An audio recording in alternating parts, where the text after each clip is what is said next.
Yung mga matik, mayroon tayong nakita mga kamatik. Ang ganda ng kulay ng shell niya. Kulay orange mga kamatik. Pero napakaliit.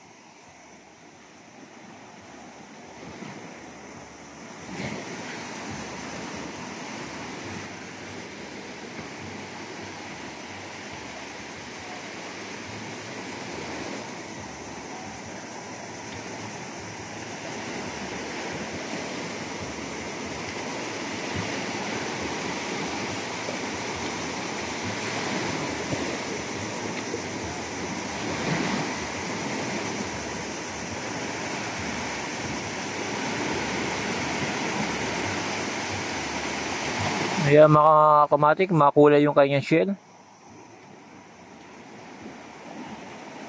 Pero maliit mga kamatik. Ang iba niya mga kamatik ito, nakahukay na, nagtatago na mga kamatik.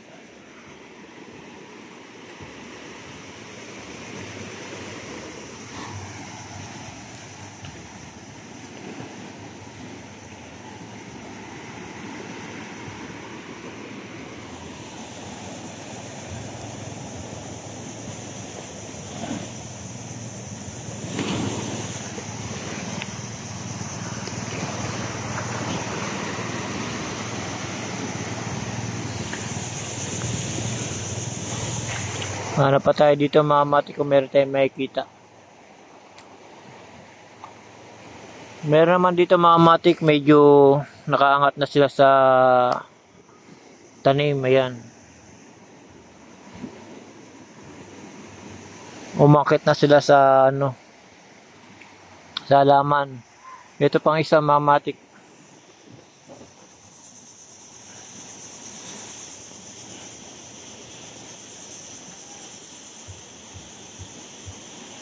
Ayan mga kamatik, na sila nakatago na sila. Ito pa.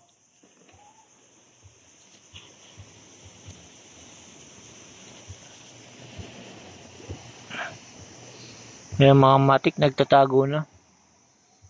Na ganito mga kamatik.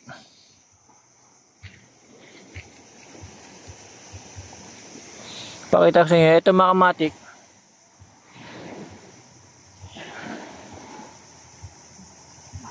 Ayan. Maliit yung shell niya. Naghahanap na to ng malaking shell mga kamatik. Para magpapalit na to mga kamatik. Kaya ganito siya kalaki. Hindi na siya kasya. Maghahanap na siya. Magta-transfer na siya sa another na shell kung meron siya makita. Yan, nababaksak lang natin.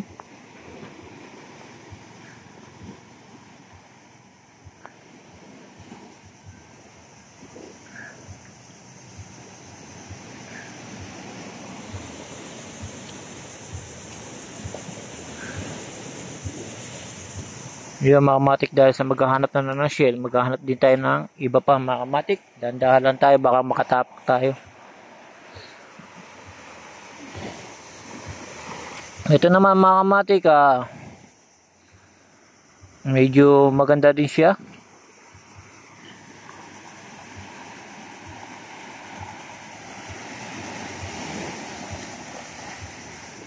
Yung mga kamatik, maganda-ganda din ang kanyang shell mga kamatik. Pero yan, pagka itim na kaputi, pinaghalo.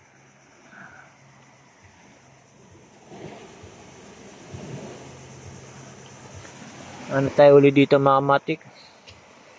Baka makatapak tayo, sayang.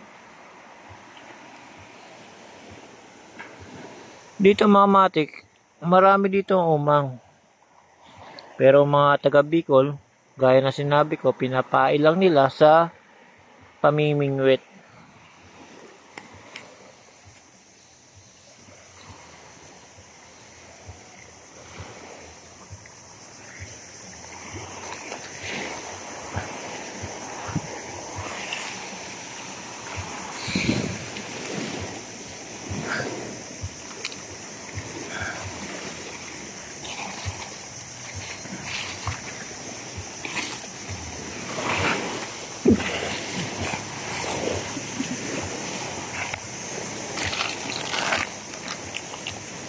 Ito mga kamatik, oh. Maganda ang kanyang shell mga kamatik. Kahit pa paano nakakita tayo maganda, unique. Sinauna na ata shell to. Yan. Medyo naiya pa mga kamatik, nandun sa loob.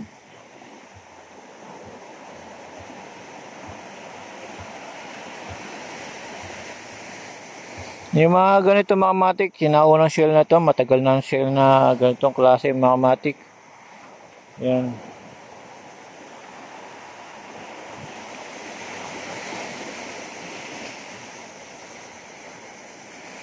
Yung mga kamatik, kakaiba yung mga kamatik.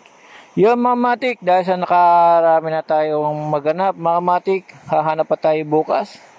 Sa ngayon, medyo magdidilim na, mag-alas 6 na. Hanggang dito na lang mga kamatik. Salamat again mga kamatik.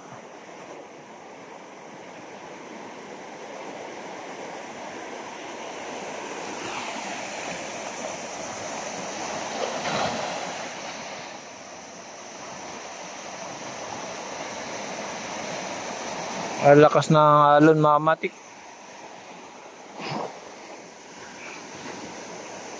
Yung mga kamatik, hanggang dito na lang. Salamat sa panonood. Salamat again mga kamatik.